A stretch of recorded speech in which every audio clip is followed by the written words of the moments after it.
I have all of my Barn Find computers unloaded now.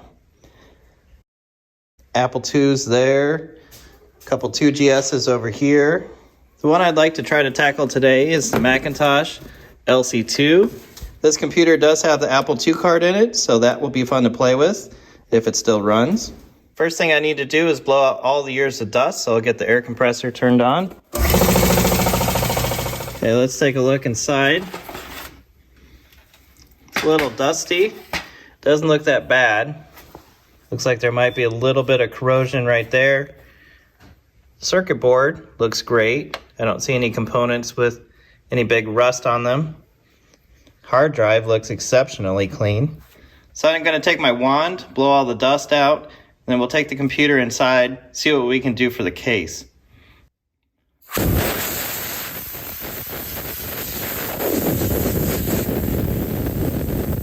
I'm surprised it didn't blow a lot of the dust off.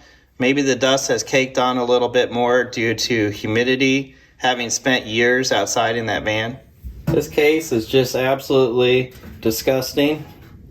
We do have two tags on here, one from Iowa State University, one from Ames Community Schools. Kind of strange to have both a high school and a university on it. I'm not really sure what the best way to clean this up is. So I'm going to start with a sponge and we'll go up from there, see what this needs to clean this up. So I'm going to start with a sponge and then we'll go from there.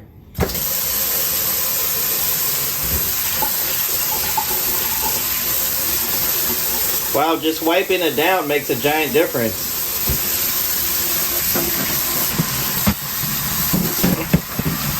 I'm going to try a little bit of Dawn.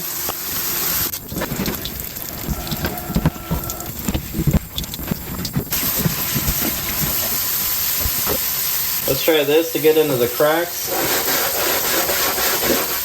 Yeah, that's definitely cleaning that up.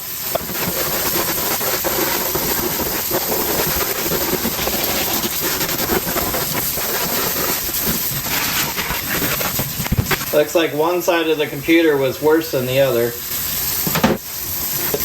Let's see if this works at all against this. It is making a little bit of a difference. I have another one of these. Starting to look a lot better.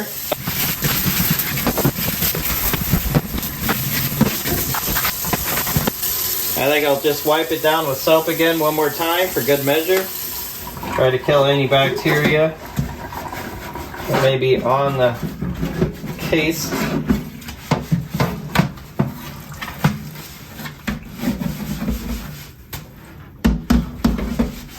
I know it's not perfect, but this is good enough for now. I'll set this aside to dry. Okay, the bottom of this case is pretty gross. This, I think, was from a raccoon over on this side. I don't really want to get this wet or take the motherboard out at the moment. So I'll do what I can just with the sponge. Weird thing is the feet here just turned to goo. So it's picked up a lot of trash that's now stuck into it because those feet melted. And look at everywhere I touch, it's just dirty.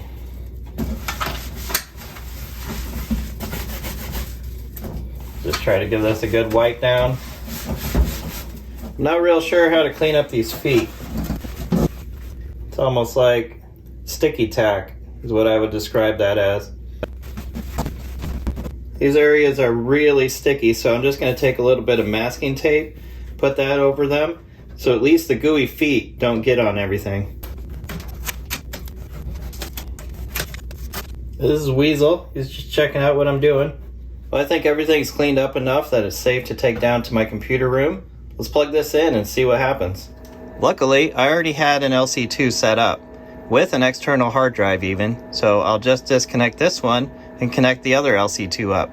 I have all of the cords moved over from this LC2 to our Barn Find LC2. Let's turn it on, see if anything happens.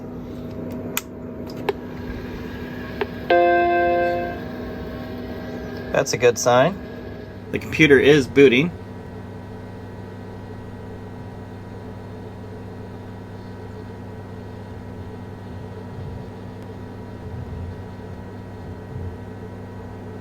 Okay, this is my external hard drive. No signs of the internal hard drive here.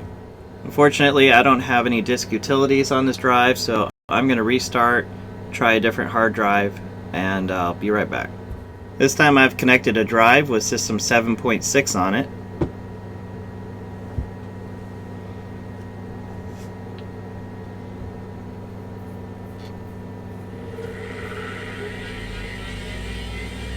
Hard drive starting to spin up, if you could hear that. Sounds like it's reading this time.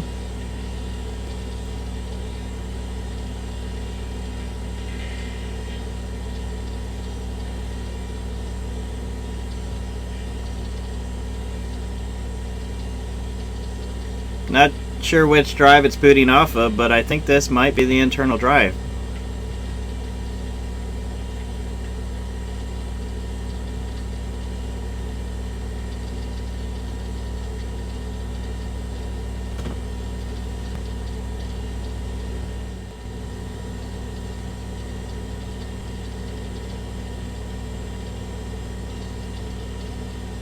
Definitely the internal drive. I think I saw the Virex logo there. I have not installed Virex in a very long time.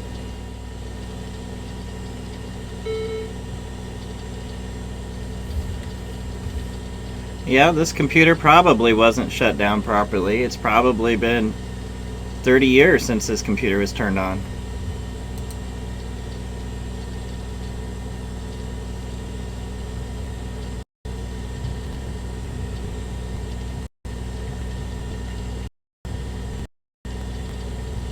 Okay, over on the right you can see the internal hard drive and my external hard drive with 7.6 on it. Looks like the last thing someone did on this computer was play the game Number Munchers.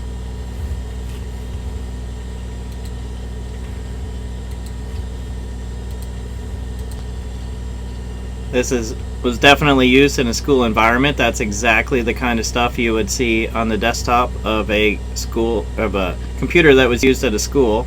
Based on this, I would say that it was used in the community school last. It probably came from the university first. We've got ClarisWorks on here.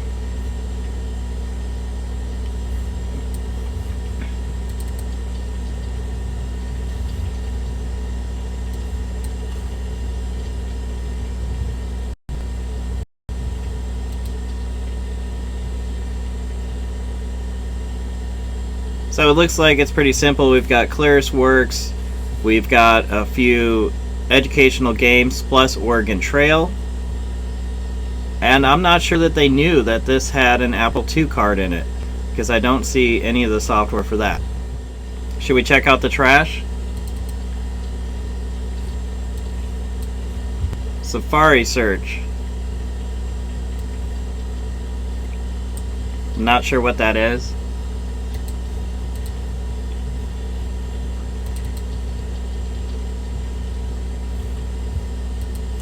Okay, that's an alias to something that doesn't exist anymore. Guess we can put that back in the trash. So I'm going to shut the computer down again, and I'm going to disconnect this internal hard drive. I don't want to damage it or use it any further, and we'll use this computer only with the external hard drives.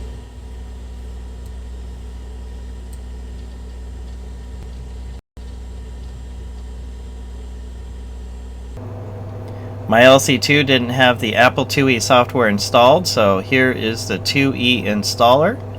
So I'll just select my external hard drive from the LC2 and I'll install the Apple IIe software on it. Now that the software is installed, I'll take the drive back to the LC2, start it up, and let's see if it works. It's booting. Down in the left hand corner we should see the Apple II extension. We saw it there just for a slight second. Now let's go to our hard drive. We have some new software that is shown here. Apple IIe Startup is the application that we launched to get into the Apple IIe operating system. So let's just double click on that.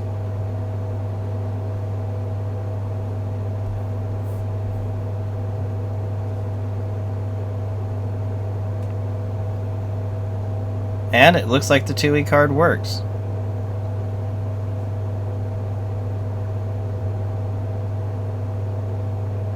So if we want to go back to the Macintosh operating system, we hit Control, Open Apple, and Escape.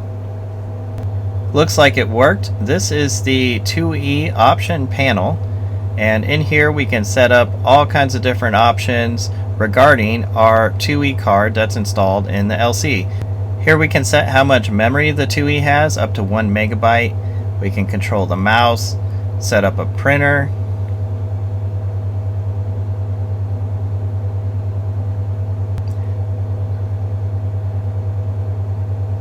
I don't have a serial card installed in this computer. I don't think an LC2 could. You'd have to install this card into a bigger computer.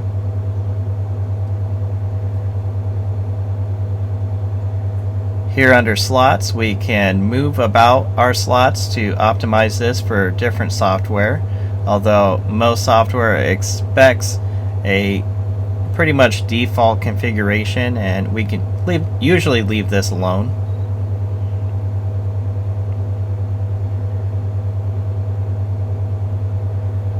And then here we can configure our drives.